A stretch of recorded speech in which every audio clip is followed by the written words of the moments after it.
And more than Bud Light, whose sales have plunged by 21% since arranging for trans woman Dylan Mulvaney to promote their product, the US Navy has said, "Hold my beer." The Navy has appointed a drag queen to be the face of an online recruitment drive in a bid to encourage reluctant young men to join up. Yeoman Second Class Joshua Kelly, who identifies as non-binary and goes by the stage name Harpy Daniels, has been acting as the Navy's digital ambassador.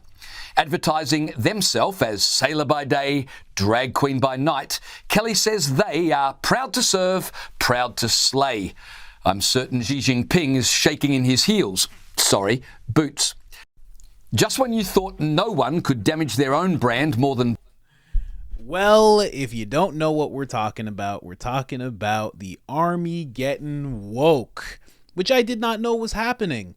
For me, Soul Not For Sale podcast, Coach Colin here. For me, I get a lot of my exposure to the military through friends, but then also through people like, Tim Kennedy here. Wild man Tim Kennedy, Green Beret. Not sure if he's retired yet or not. He's definitely in shape to not have to retire. Also, guys like Jocko Willink. If you don't know who Jocko Willink is, he has an incredible podcast, and you hear him interview a lot of men who are in service, and they're telling their stories and everything. So when I hear their views and I hear their podcasts and I read their books, it doesn't seem like any kind of wokeness is happening. But with what you just saw, that is actually true. That's not a made up story. The Navy has recruited someone who is non-binary to inspire men to step into service and possibly do the ultimate sacrifice for their country. I don't know where this thought process is coming in. We got Joe Rogan talking about this as well. I'm going to be playing that clip for you right now. But the Army, it's becoming quite woke. Before I bring you that clip, just got to bring you to the store really quick. Newest design on deck. If you're ever wondering what MSNBC stands for, here you go. Mainstream news brainwashing citizens. Get yours now. We got t-shirts, hoodies, tank tops, all of that good stuff. If you want 10% off, all you have to do is put in the discount code I am Coach Colin, all capital letters, all one word, one L in the name Colin gets you 10% off on us. And if you've done that already, thank you so much. You are much appreciated. Now let's get into the clip. Absolutely. But then there's also the flip side of it where there are I always tell this story because to me this is a story of my grandfather. So my grandfather in the Second World War, he was a master joiner, which is the highest level of carpenter you could get. And he used to work in a factory in Manchester on the Mosquito planes. And the fascinating thing about the Mosquito was it was the only airplane, it was a fighter airplane, and it was made entirely out of wood. Whoa. Yeah, so it was because a Messerschmitt was very lumbering, it was very heavy, it was a great fighter plane, but it wasn't very nimble. And the Mosquito was, and he was making Mosquito. So he was exempt from going to war. And I think it was 1941, and he was a smart guy, and he was following what was happening. And he, like I said, he was exempt because he was part of the war and a very important part. He resigned his position at the factory, enlisted to go and join. Had a baby, my aunt Patricia, who was probably around 1 or 2 years old, married, and he enlisted to go and fight in a war, knowing full well that there was a very significant chance that he wouldn't come back. Yet he risked his life because he knew that there was something more important. And whilst we focus on the bad, there's also incredible people, like everyday people, like from that generation, who just went, no, this is wrong. Yeah. And I need to stand up and I need to do something. And there is something greater than me. So there is that aspect of humanity as well. That does exist, but I think people were more resilient then because life was more difficult. Yeah. I think it's great that we've managed to make starvation like one of the least of our concerns in this country at this point in time. But along the way, I think we've made it so easy to survive for so many people that we've got kind of lost resolve. And it must have been horrible to live back then, to live during the time of World War I. I mean, imagine how hard life was back then. Life was fucking hard. But those are the type of people that you need if you're going to have a war. we don't have that many of those now. Not like that. That was probably like you've seen those videos. I don't know if you have, but like there's physical fitness classes in the 1960s in America, and they all look like little athletes. They're all doing monkey bars and shit. Like everybody's working out. They all look fit. If you tried to have a video like that today, you'd have some blue-haired slobs falling down and breaking their arms. You know, like how many people are? I gotta show you that video real quick. I gotta show you exactly what he's talking about. This is astounding. Check it out. Check it out. Look at these guys. Look at these guys. This is what he's talking about. These are high school kids. I can't do that now. I can do it a little bit, but they're doing like an obstacle course. This is crazy. I can't do that. I'll go halfway. I'd be like one of those blue-haired slobs that he's talking about. We'll go back to the Rogan clip in a second. I just wanted to give you a little context into what he's talking about. That is real. That is real. Absolutely crazy. All right, let's get back to the clip. Resilient today. It's less. There's a lot more people, but the percentage of resilient people is less. Well, Jamie, you might be able to look this up. I think there was an article recently about the fact that the U.S. Army is having trouble recruiting people because they're just not physically capable. They're struggling. Yeah. You know, and that wouldn't just be the U.S. It would be a lot of places. Also, the Army's kind of going woke. Oh man. Oh man. And this is the thing we've been talking about, right, man? It's like inclusion. Can we just is really focus important when on you're what killing fucking folks. works? Can we focus on what works, right? Right, I want the exactly. army to be good at killing the enemy. I don't give a fuck about how diverse they are. Right. Imagine if the UFC had to have diversity. Do you know what a problem that would be? Yeah. If we had like to have a certain amount of trans folks, a certain amount of. That would work well in the women's division. Yeah. If you only had if you had numbers you had to achieve, it wasn't the best fighters. Yeah. It was just like who meets certain criteria. There's going to be a bunch of people that get murdered. Yeah. Because they're going to get thrown in with the real ones. There's going to be a certain percentage of people that are just there because they're awesome, then a certain percentage of people that they have to hire in order to meet these DEI standards. Joe, Jamie, can I ask a favour, man? Would you mind bringing up RAF Diversity UK? You're gonna. It's a beautiful story. This is a beautiful story. What happened? Mate, this is. Just look up for useless male white pilots. Yeah. Look that one up. Yeah. Useless male white pilots? Yeah. Was that a quote? Yeah, that's a quote Yeah. from their report. They were like, you know what? We're not hiring any more white men to fly planes. What Yeah. a good idea. Yeah. Definitely don't hire the people that are the best at it. No, why Whether would you? they're white or black or Asian. There No, you go. just don't hire white ones. Royal Air Force unlawfully discriminated against white male recruits in bid to boost diversity. Dude, you want the best. Whoever the fuck they are, whether they're white or South American or Indian, or you want the best. Who cares? No one cares. You want people who fly the planes the best. Right. Only the best. And this is like controversial now. It's a war plane. Yeah. Could you imagine? Imagine if, like, again, it goes back to the MMA fighters. Imagine if, like, like the UK had one representative that was supposed to be fighting Francis Ngannou. You know what I'm saying? Don't pick me. You have one person who's supposed to step up and fight that guy, and it says the right move is to send in a non-binary woman. Yeah. Because they don't get represented in the UFC. Like, okay, what the fuck are you talking about? She's representing the UK. We need someone who can beat him. Man, it comes to a point, and this is where we talk about the university campus, right? You can have these demented ideas on a university campus, and all they are is an exercise in intellectual masturbation when you come down to it, when you break it down to its purest sense, right? Mm-hmm. And in a way, that's fine. What's wrong with having stupid ideas and debating and believing it? But the problem is when you start to implement it in the real world where there is such a thing as reality, Right. That's when the rubber hits the road and things really start going wrong. That's when things go Western. That's what we like to call it out here.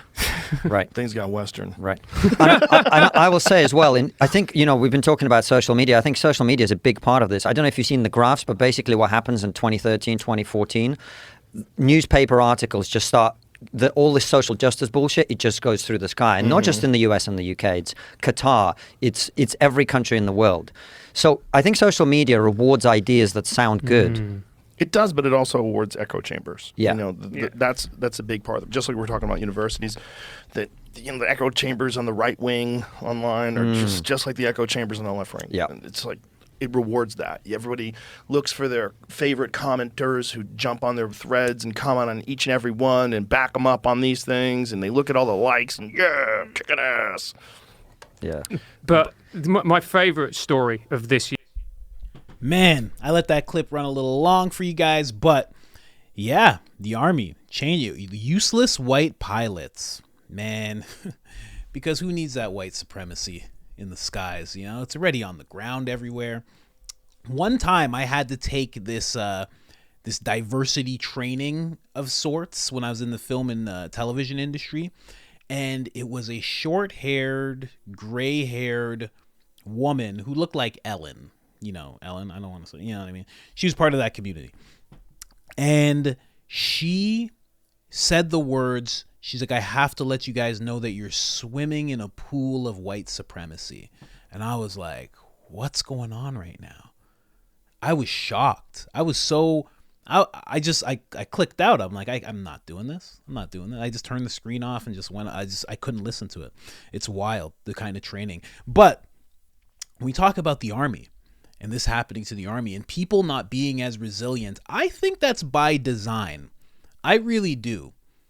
Now, obviously, it's terrible for an army, you know, especially the United States Army, because, you know, who is this, you know, the guy I played at the beginning, who is this drag queen going to really attract? He's not really going to attract jacked guys with six packs who are deadlifting 500 pounds at 17 years old. I don't think that's who that's going to attract. You know, it's kind of going to be the little avatar that Joe just outlined of like a blue-haired slob, which is going to be terrible for the Army. But the thing about it is, back in that video that I showed you in the 60s, with those young people, the black and white video, with all those teenage guys being able to do all of that, here's the problem. Back then, you wanted to have a population of people who could be called into the Army, who could get drafted, and who could win wars. Now they don't want that.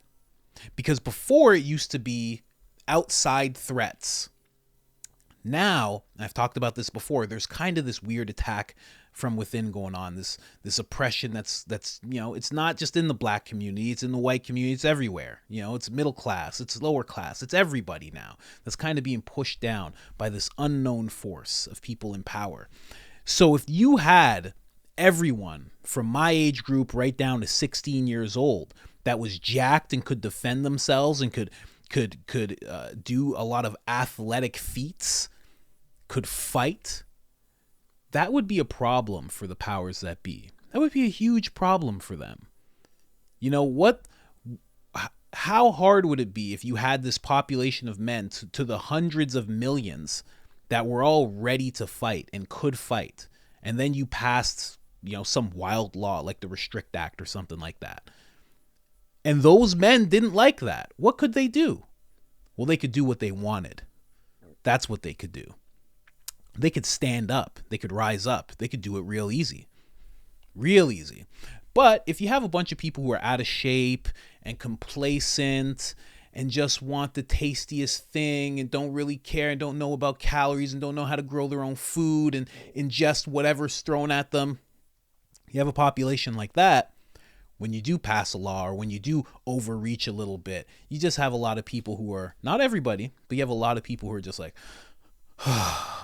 man, this what's on Netflix, and this, okay, let's just watch this and watch that. I think it's by design. Easier to control a population of people who aren't athletic, whose testosterone is not going through the roof, who aren't jacked, ready to go with the right training from the right type of people, like someone like Tim Kennedy or Jocko Willink, with the right training. Think about what 16 to say 40 years old, a population of men from those age groups that are athletic, that are ready to go, that are ready to fight. The testosterone is going through the roof. They're eating good food. They're taking in good mental stimulation. That's not fun if you're in power and you're trying to control a group of people. So I think things like that are a little by design. You let me know what you think in the comments about all of this. Do you think that people are less resilient than before or more resilient? I would love to hear from the older people because, you know, my dad was a paratrooper. Like I can compare it to myself. My dad was a paratrooper. He's jumping out of planes. You ask me if I want to go skydiving. No. You ask me if I want to be a paratrooper. No, I don't want to do anything like that. I don't have the same resolve that my father had. I just don't. My mom was a bodybuilder. I barely have the same resolve that she did. She was in track. I don't know. We seem like we're worn down, and I don't think it's just because we're lazy. I think it's because there's so many conveniences now, and we've been sold this idea, and I don't give into this idea, and I know a lot of people who don't, but we've been sold this idea that we don't have to keep ourselves in shape. And, some people even feel like it's fat phobic to want to lose weight and get in shape. Some people feel like it's more of a like a dumb thing. Like you're vain if you want to get in shape. I don't know. It's interesting. It's very interesting. But we're just not built the same. But again, it's because we don't have the same food. An apple in the 50s is completely different than an apple today. Wheat from the 50s is completely different than wheat from today. A hamburger, if they even existed back then, I assume they did, is completely different than a hamburger today. What you would consider a full meal is completely different than what you consider a full meal today. Soda used to come in like 8-ounce little things, and it was like a treat. Now it's something that you just stock your fridge with. I feel like it's very much designed that way. Because when you have billions of people on the planet, it's important to keep those people down in some way. Other countries have their ways. Europe has their ways. Africa has their ways. Some nations use extreme poverty. Let them be concerned about how they're going to eat for today and what's going to happen to their family. That's how we keep them under control. Other nations, it's like we have to give them as much convenience as possible, as much luxury as possible. And I think that's the nation that we live in. You let me know what you think in the comments. If you haven't liked the episode already, like that episode. It's right down there. If you haven't subscribed already, hit that subscribe button. Other than that, I am out.